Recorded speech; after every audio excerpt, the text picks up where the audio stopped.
Hello, ladies and gentlemen. This is The Random Show. I am Tim Ferriss. And I'm Kevin Rose. Welcome. Happy 2010. Happy 2010. Cheers. Cheers.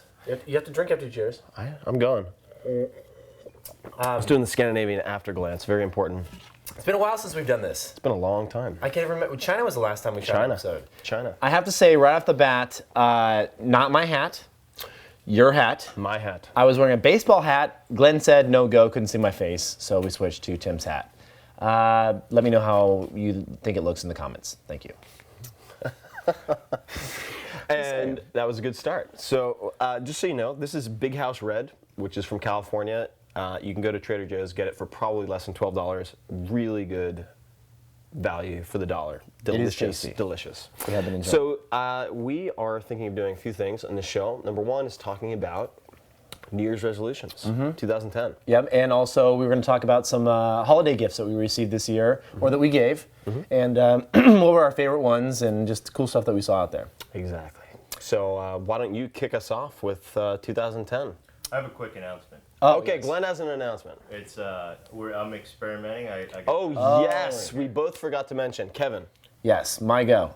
We have two cameras. Glenn, actually, we gave Glenn a gift. Actually, this is one of the gifts. We can mention. Yeah, this is a fun gift. We gave Glenn a new gift. It is a Canon 5D Mark II digital SLR that also does video mode, and you're seeing the video right now as shot on that. So we have two cameras side by side. We might be switching if you notice a little change in quality or us looking at the wrong camera. That's the reason why. Still experimenting. Glenn is new. This is actually the first long Video you shot. video shot, more than 5 minutes. So. Nice. Awesome. All right. All right. So first thing we're going to talk about is our New Year's resolutions or our Christmas gifts. What you want to do? New Year's resolutions. Resolutions. Okay.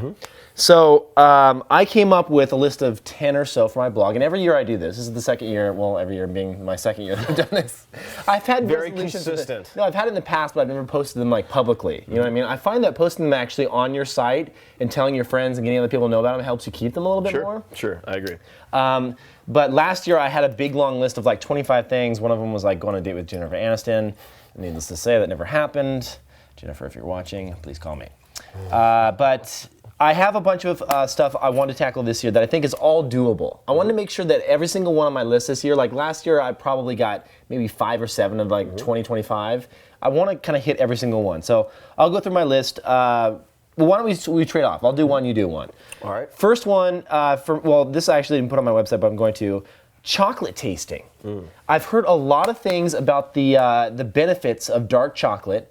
It's supposed to be good for your body. Has a lot of antioxidants in the chocolate. It does. In the cacao or whatever it is that they crush up. And I've been tasting like 70 plus proof dark chocolate. You know what I'm talking about, 70% cocoa. This would be 140 proof because it's 70%, but yes. Yes, there you go. So it's funny, I mentioned this like for a quick second before we started the show, and you're like, oh dude, I've done chocolate tasting in the past. Like, what have you done? So I did it was a 4 or 5 part video series at Scharfenberger Chocolate, which was bought, so it's owned by one of the larger conglomerates now, but went to their facility in Berkeley and met with the head chocolate maker. No way. And went through a series of tastings. We ate the different nibs from Madagascar, from all these different countries, and he helped us appreciate it just like someone would help you to develop a palate for wine.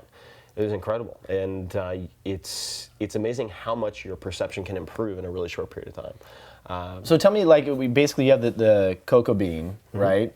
And the nibs are actually, I've had little tiny nibs dipped in dark chocolate where they take the bean, they crush it up. Right. And so what's the deal? So what were you tasting? Were you actually taking, because the nibs are actually, like I bought the whole cocoa beans in the store, and they're actually pretty crappy tasting. They can be very bitter. Up. They can be very bitter. bitter. Very bitter. So you have to eat small pieces.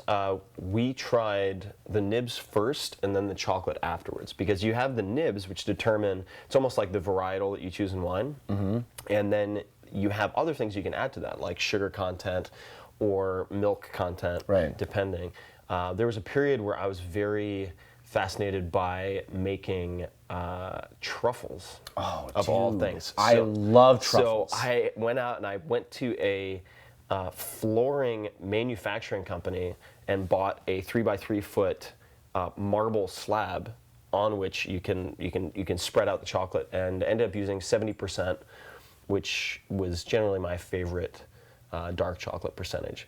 Higher than that can be nice, like 85, but it can be very bitter for people who aren't accustomed to it.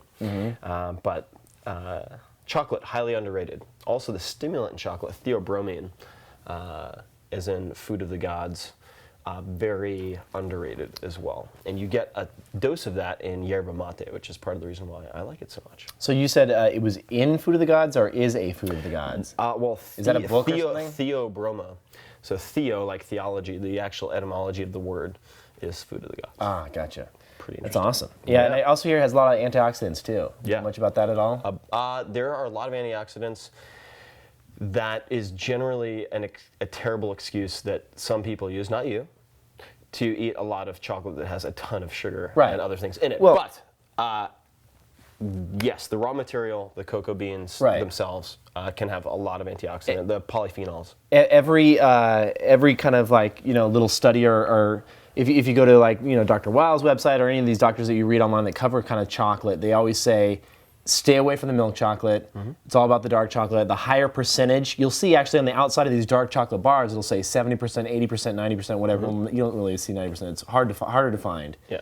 But around the 70, 80%, it's going to get a little bit more bitter, but it actually has more chocolate, less saturated fat, stuff like that. So, yeah. Indeed. Chocolate was my first. Chocolate. So, I'll start with a physical goal. So 2 years ago, a friend of mine, we traded New Year's resolutions. So we had to make a New Year's resolution for one another. Oh, no way. And so his for That me sounds fun. was you need to swim in a 1 kilometer open water race. So that's how I ended up overcoming my fear of swimming, was due to that bet. And he went without any stimulants stronger than green tea for a year. Oh, I could do that in a heartbeat. Some people can. For this guy people who are was shooting. former power athletes or speed athletes who get addicted to pre-workout stimulants, it's very hard. So we did that. I think we're both going to. He had his hamstring surgically reattached recently. Ow. So I won't be giving him any sprinting goals. But I think for me, I would like to get to a reliable, comfortable 500-pound deadlift. So I would like to get to a 500-pound deadlift, preferably a 3 times body weight deadlift, and I'm about 175 right now. But I'm going to shoot for the 500 first. That's and insane. I've never really hit a point where I could do that comfortably with a straight barbell.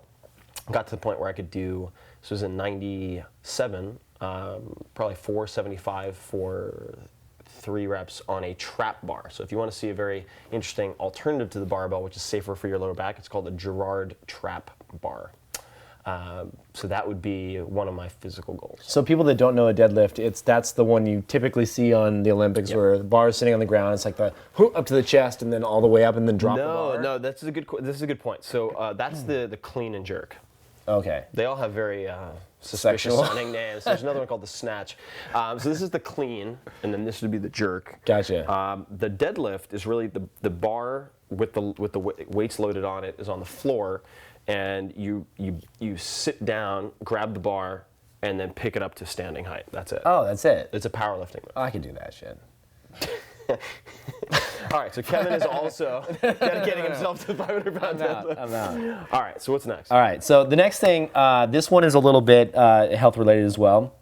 I recently, for 2010, one of the things I wanted to do was go out and get all my blood work done. Yep. And so, go out and check pretty much how you're doing across the board. I hate blood work. I hate it too. I mean, I'm kidding, dude. I do way- blood you work do like a every ton. 2 weeks. Yeah. you do a ton. But I seriously sat down and they were like, and the doctor's like, well, what do you want to do? Because I went and saw my general physician, and he's like, we'll do this, and he's like, oh, we'll do all the STDs, all that stuff. It's good to get that stuff all checked every once in a while. So I didn't realize every box they check is another vial of blood. I had no idea. It can add up. I thought they were going to take like 1 vial of blood and just be done with it, And the guy's like, yeah, you have 7 vials going today. I'm like, 7? Am I going to be able to walk out of this place? Yeah, it adds up. Yeah, so especially just for those of you wondering, it's also dependent on the number of labs that they have to send the blood to. So if you're getting, let's just say, growth hormone or indicators of growth hormone measured, that usually has to go to a separate lab, which means separate vial. Right. So one of the things I wanted to do was, he said, what should you do? And he did all the standard stuff. And he's like, hey, do you want to be tested for vitamin D? And like you, well, you're more hardcore than I am, but I read the medical blogs and things like that. And I'd seen several times vitamin D mentioned due to its connection to different types of cancers, like a deficiency in vitamin D can cause certain types of cancers, multiple sclerosis, osteoporosis, like a bunch of just things that I was always like, wow, I hope I have enough vitamin D. And most people don't know, vitamin D isn't something that you typically just like eat in food. You can get small amounts of it in certain foods, and there's certain foods that are fortified with vitamin D, like milks and other things, but not a whole lot. And one of the things... Sunshine. Sunshine. It's called the sunshine vitamin, even though it's really more of a hormone than it is a vitamin. But basically, the sun hits your skin, it turns into D3. D3 goes into your liver. Am I getting this right so far? You know more than I do. The liver converts it to the usable form of vitamin D. Kidneys, they convert it to the usable form of vitamin D. Anyway, once you get it, you can get enough of it in the sunlight, but at certain times of the year, like during the winter, your vitamin D levels will dip down. Or if you're a computer guy like I am, I spend the majority of my time inside on the computer at my desk or driving to work, like avoiding the sun. Most people put on sunscreen when they go out. So it's good to get this stuff checked. So I just want to see what is a normal healthy range. So where should I be? Normal suggested range that they're saying now based on all the available research where you should be to and by the way, it's like been linked to like 12 different types of cancer. Actually, who did a really good report on this is Steve Gibson from Security Now. He's on This Week in Tech, Leo Laporte's thing. He's on his network. On Security Now podcast, Leo and him put together an hour-long show just about vitamin D. Oh, cool. And they did all the research and talked about it. There's a book really coming out in probably 2 months solely about vitamin D. I bought one. I have you it. did. I just got it in. You sure it's not already out? Because there's Could one be that just already came out. There's one, I remember I looked at a list of books coming out around this time of year, about 6 months ago, and there were 3 or 4 of them, and I predicted that one of them would sell at least 20,000 copies, and that was one of them. Nice. So important topic. So anyway, long story short, healthy range, 50 to 70 nanograms per microliter of blood. There was... I want to say deciliter. Most of them are It's per ml. deciliter. It's always ml when I see it. Okay. But it lowercase It could be m. milliliter. I could be totally. Okay. So basically, mine came at 17 when you're supposed to be at least 35 and hopefully in the 50 to 70 range. Yeah, the magic doesn't happen until you get to about 55. I will be writing about a few things related to vitamin D in the Becoming Superhuman book as well. Yeah. There's some pretty amazing things that you can do. So I basically saw this. My doctor was like, whoa, you're way low. You're not getting enough sunlight. You're not producing it right now. You need to go on a supplement of vitamin D. Like, it's been linked to all these things. There's a bunch of and this isn't just like hokey internet doctors saying vitamin D, blah, blah, blah, right? It's like, it's basically, these are all published studies that have been, like major publications, scientific publications.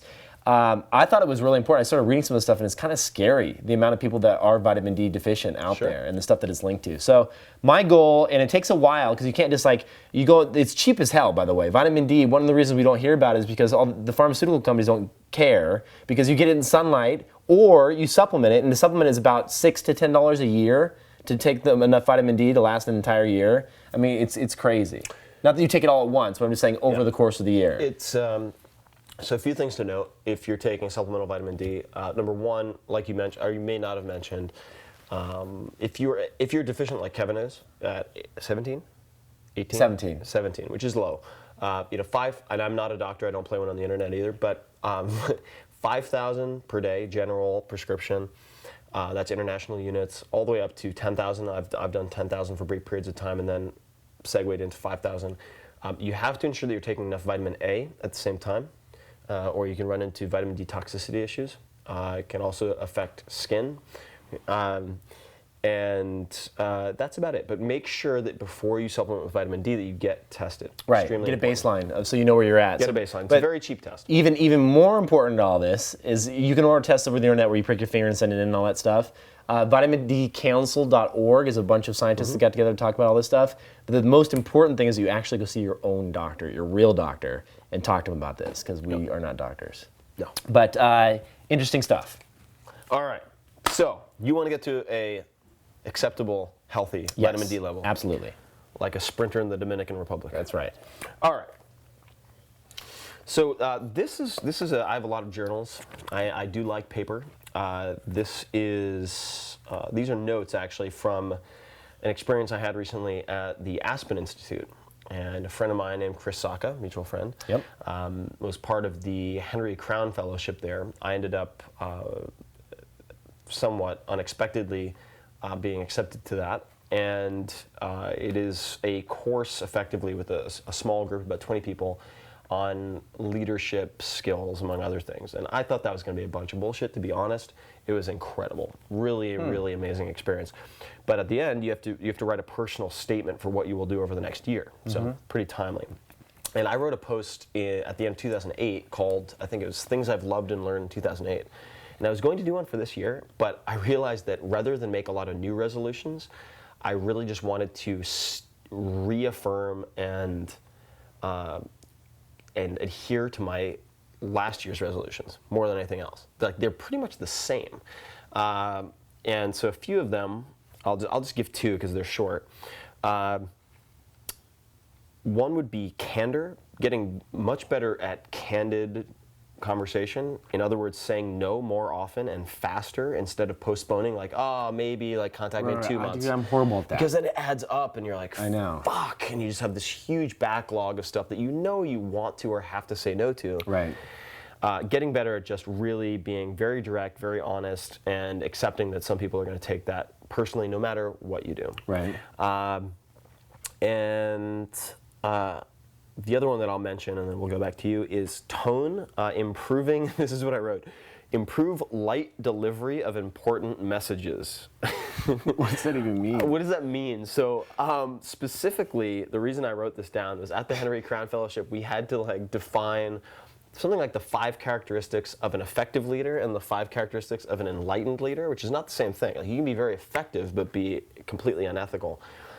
And what is light? Is it like you give them a glass of wine and you're like, I have something important to tell you? Like light delivery? No, light delivery is like, so what I'm... You're like no. softening them up a little bit first. Well, yeah, right. No. So light delivery means not doing what I'm about to describe. So we're in a group of 5 or 6 people, and we're all supposed to arrive at a consensus for the 5 most defining characteristics of effective leaders and then enlightened leaders. We'll leave the definition of enlightened for another time. Okay. And so we had a number of different characteristics up for debate, and I was basically like, okay, fine, whatever. I basically delivered my message, and then a couple people vetoed it, and then one person didn't, and then one person supported it, and I was just like, you know what, I'll be over here if you need me.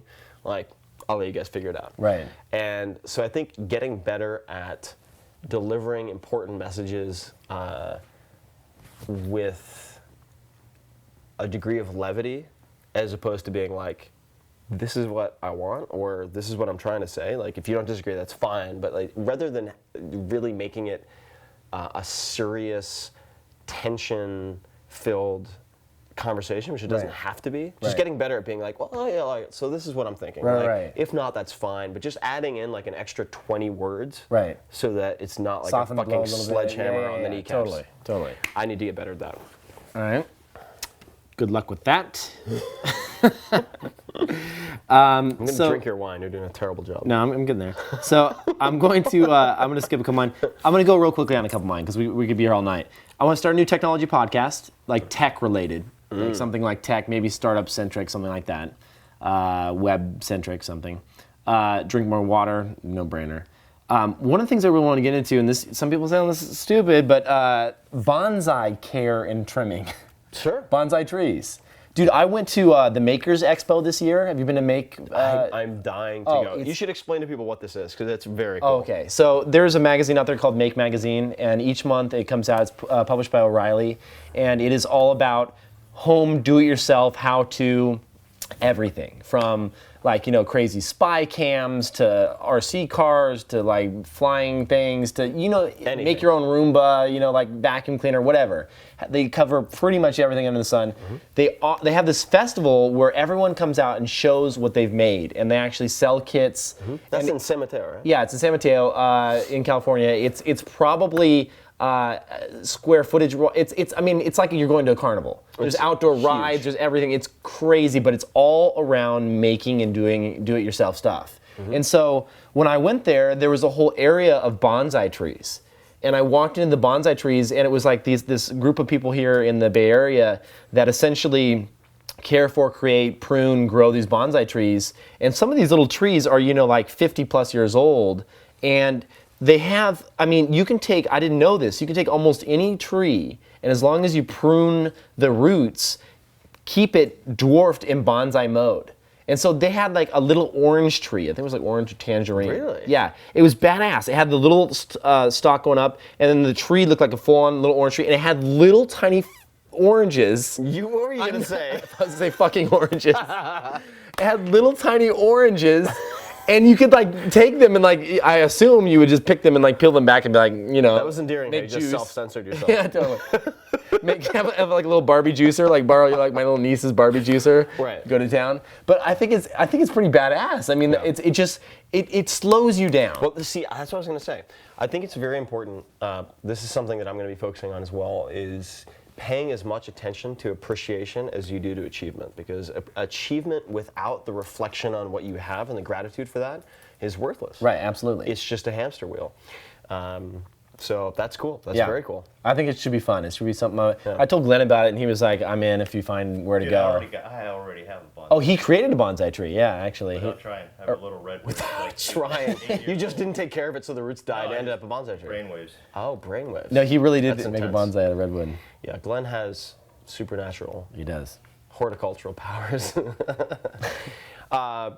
Speaking of which, actually, this is just a side note, but I believe someone in your close proximity came out with a book recently that is pretty interesting. I actually found it very interesting. What is the title?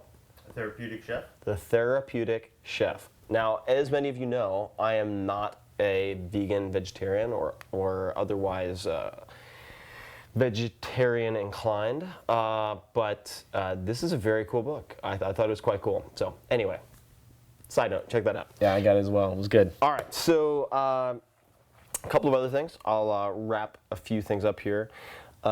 Finish my book. Yeah, got to do that. That is in the next 5 weeks. I'm going to South Africa for the first time, Cape Town. Nice. Very excited about that. Coincidentally, very good cage diving with great white sharks and very good surfing. Who would have Are thought? you going to do that? Cage drive? You don't. No way. Yeah, I did it in the Farallon Islands here. But the visibility is better in South Africa. Get a camera and get a waterproof case for it. That'd be cool. And shoot an episode of Random under the water. That'd be a very verbally intellectual episode. But yes, that'd be cool. That would be cool. Getting attacked by great white sharks. All right, so this is something for writers or creatives out there. This is perhaps the most helpful writing advice that I was given in the last 6 months, and that is take the pressure off and just tell stories.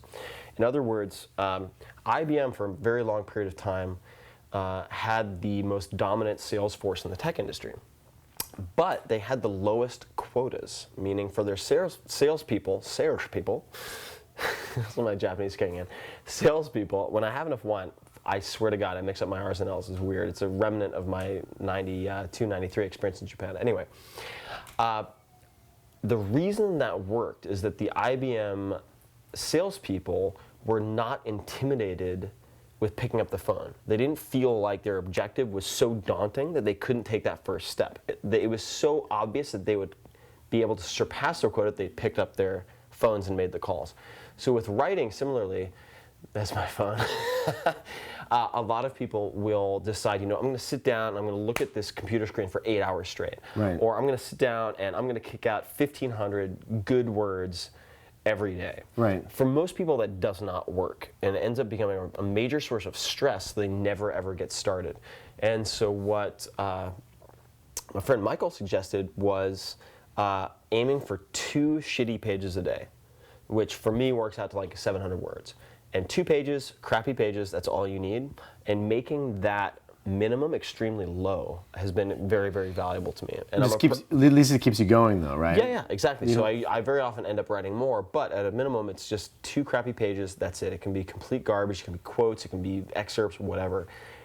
So taking the pressure off and telling stories, very, very important. And then I'll mention one more just to get out of the way, is being willing to sacrifice friends whose friendship is conditional upon unreasonable favors. So this is not something that everyone deals with but I think a lot of people deal with it, and that is people who will be your friend or offer assistance or want to spend time with you, but it's conditional upon some huge favor being redeemed in the future or something along those lines. Fake friends, in other words, which is something that's been really very difficult for me to contend with in this past year.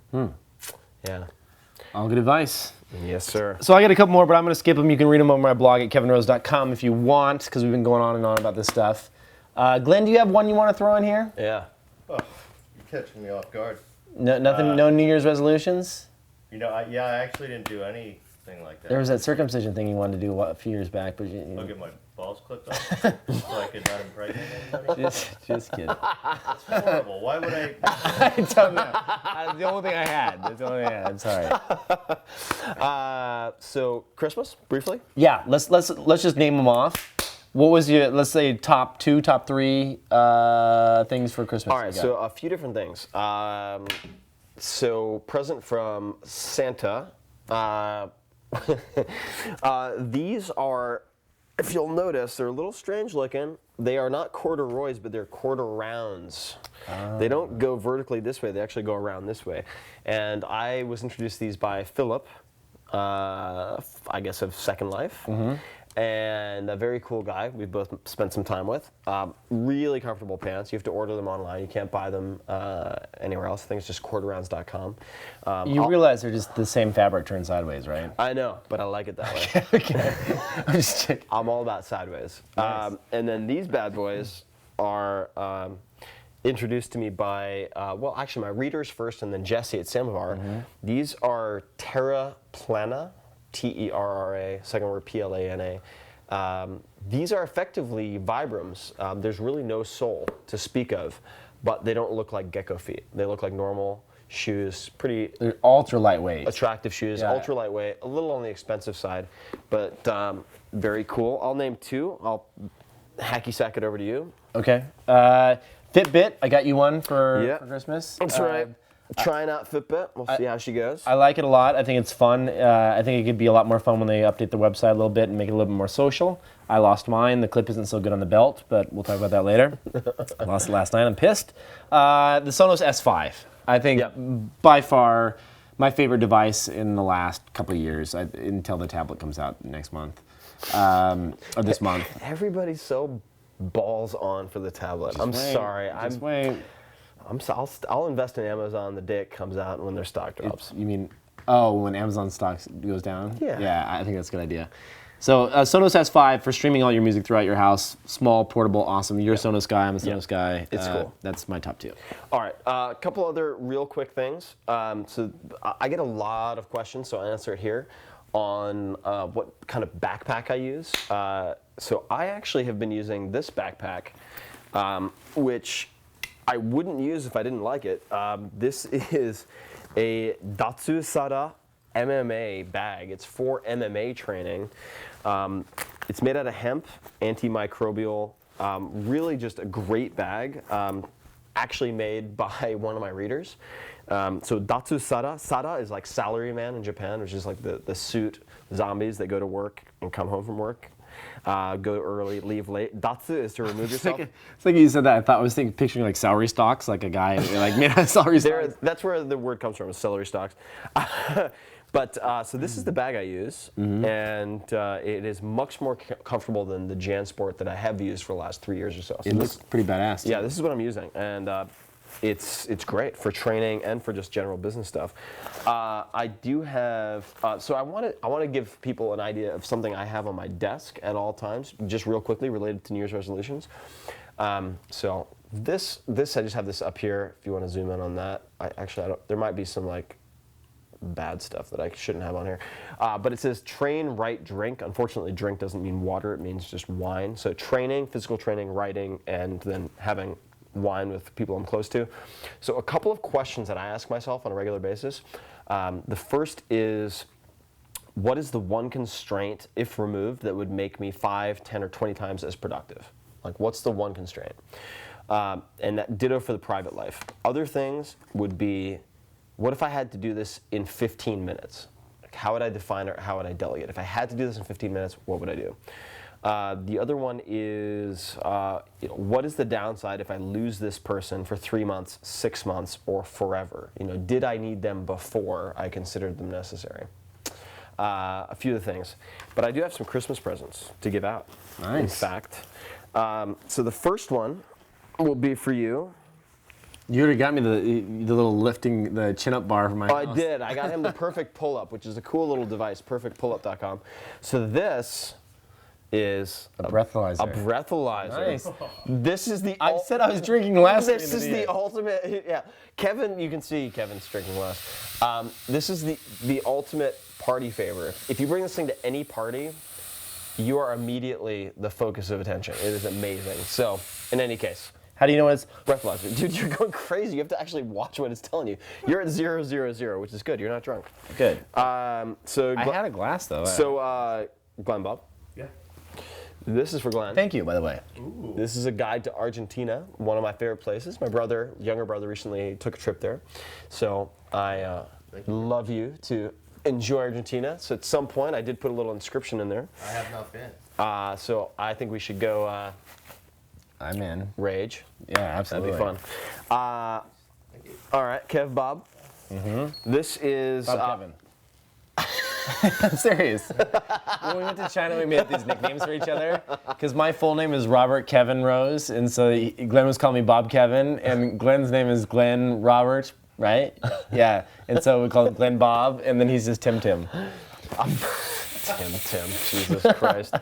There's another Tim who's named Tim from our trip. So this is something you've asked me I've been for. asking you for this. So this Hell is yes. and I owe a huge debt of gratitude. This is It's a lot thicker than the last one. It is. This is about 100 pages longer. This is the expanded and updated edition of the 4-Hour Workweek. Just came out December 15th.